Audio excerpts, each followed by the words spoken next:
केरल की रहने वाली निमिषा प्रिया का वो मामला जो यमन में जा करके भावुक हो गया है। आज निमिषा प्रिया की बेटी के बारे में आपको बताएंगे।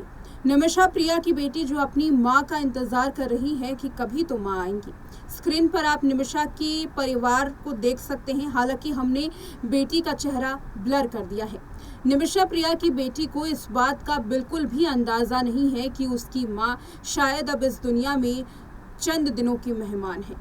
16 जुलाई को यमन की कोर्ट का फैसला था कि निमिषा को सजाए मौत दी जाएगी, लेकिन अभी फिलहाल सजा को टाल दिया गया है। लेकिन इसका ये मतलब नहीं कि निमिषा को सजा नहीं मिलेगी। यमन की कोर्ट अपने फैसले पर पूरी तरीके से टिकी हुई है और अब 14 अगस्त का इंतजार है जब कोर्ट इसमें आखिरी सुनवाई करेगी। अब यह आखिरी सुनवाई किस मोड़ पर जाएगी ये तो आने वाले वक्त में पता चलेगा, लेकिन निमिषा की बेटी का अगर आप हाल सुनेंगे तो आपकी आंखों में भी आंसू आ जाएंगे। 13 साल की बेटी जिसे ये नहीं पता कि उसकी मां के साथ आखिर क्या हो रहा है। साल 2017 में निमिषा को सजा सुनाई गई थी। वो जेल में यमन की बंद थी। साल 2017 से साल 2025 तक 8 साल तक निमिषा की बेटी उनसे मुलाकात नहीं कर पाई है। सोचिए तो, एक माँ लंबे वक्त तक अपनी बेटी से न केवल दूर है बल्कि मुलाकात भी नहीं कर पा रही। 13 साल की बेटी अपने बचपन में माँ के होते हुए भी अपनी माँ से दूर है। निमिषा की बेटी को इंतजार है कि उसकी माँ कब आएगी। पिता का एक स्टेटमेंट सामने आया जिसमें पिता टॉमी थॉमस ने बताया कि बेटी आखिर क्या पूछ रही है। बार बार बेटी पूछ रही है कि माँ कब आएगी। पिता ने कहा कि हम उसे दिलासा दे रहे हैं कि आपकी माँ जल्द ही वापस आ जाएंगी, लेकिन सच तो ये है कि पिछले 8 साल से यमन की जेल में बंद निमिषा प्रिया अपनी माँ से मुलाकात नहीं कर पाई है। 13 साल की बेटी को अभी ये भी नहीं पता कि माँ ने क्या जुर्म किया है और ये तक नहीं पता कि आखिर उस जुर्म में सजा क्या मिलने वाली है।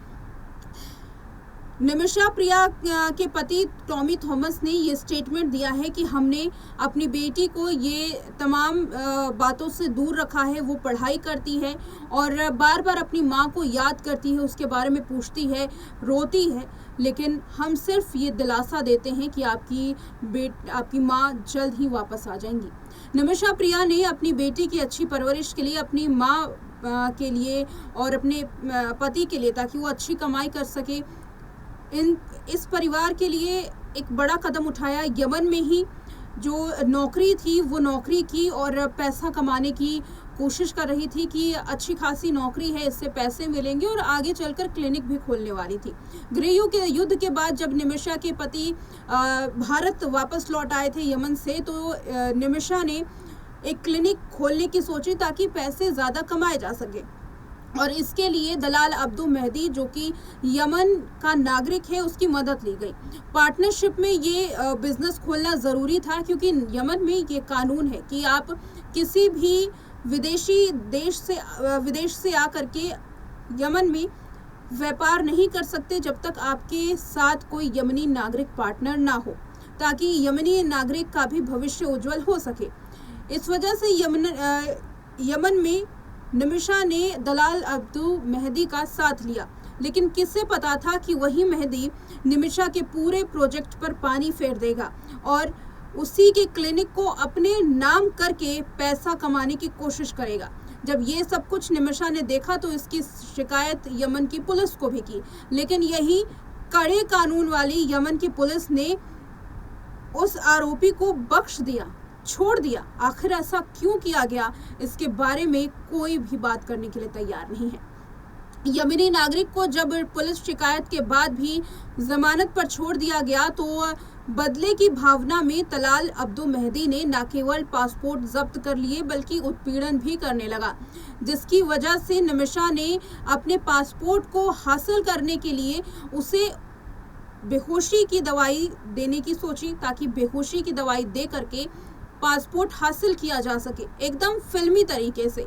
लेकिन दवाई की डोज ज़्यादा होने की वजह से यमनी नागरिक की जान चली गई।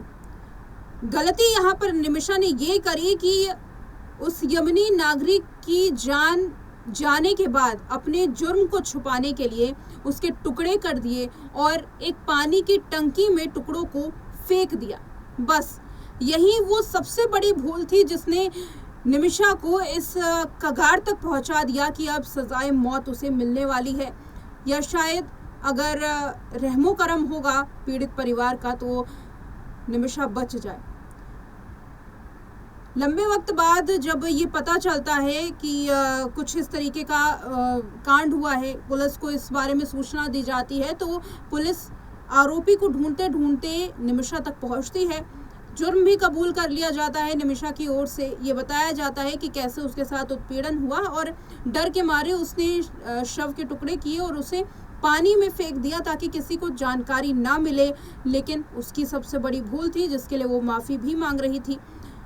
लेकिन क्योंकि यमन की अदालत इस फैसले पर पहुंची है सबूतों के बना पर कि सज़ा दी जाएगी, क्योंकि वहाँ पर कानून है खून के बदले खून, और इसी कानून पर वहाँ की अदालत चलती है और अक्सर सज़ा इसी पर दी जाती है। हैरत की बात यह है कि विदेशी नागरिकों पर यह कानून बड़ा जल्दी सुना जाता है, जल्दी इस पर असर होता है, चाहे वो शहजादी की बात हो जो भारत की नागरिक थी या फिर निमिषा की बात हो। शायद अगर यमनी नागरिक होता तो बच सकता था, लेकिन कहीं ना कहीं इसमें भारत और यमन के संबंध भी आड़े हाथों आ रहे हैं। दोनों देशों के बीच में यकीनन संबंध अच्छे नहीं है और कहीं ना कहीं इस वजह से भी निमिषा को नहीं बचाया जा पा रहा है। बहरहाल देखना ये होगा कि क्या भारतीय कूटनीति निमिषा को बचा पाएगी, क्या 13 साल की बेटी को उसकी माँ वापस मिल पाएगी जिससे वो पिछले 8 सालों से मुलाकात नहीं कर पाई है। 8 सालों से ना तो माँ ने अपनी बेटी की शक्ल देखी है और ना ही बेटी ने। महज 13 साल की है निमिषा, प्रिया की बेटी, जो अपनी माँ से जुदा है। जिंदा होने के बावजूद ना तो वो मुलाकात कर पाती है, ना देख पाती है, ना बात कर पाती है। इस तरीके का हाल है। ये कहानी सुनने के बाद, केस को जानने के बाद लोगों के रोंगटे खड़े हो जाएंगे। इसमें हर परिवार के एक सदस्य का निमिषा के साथ एक भावुक जो नाता है वो जुड़ा हुआ है। कई तरीके की ऐसी कहानियां सामने आ रही हैं जो भारत के लोगों को अंदर से कचोट रही हैं और इंतज़ार हो रहा है कि कब इसमें सरकार अहम कदम उठाए और जल्द से जल्द इंसाफ हो।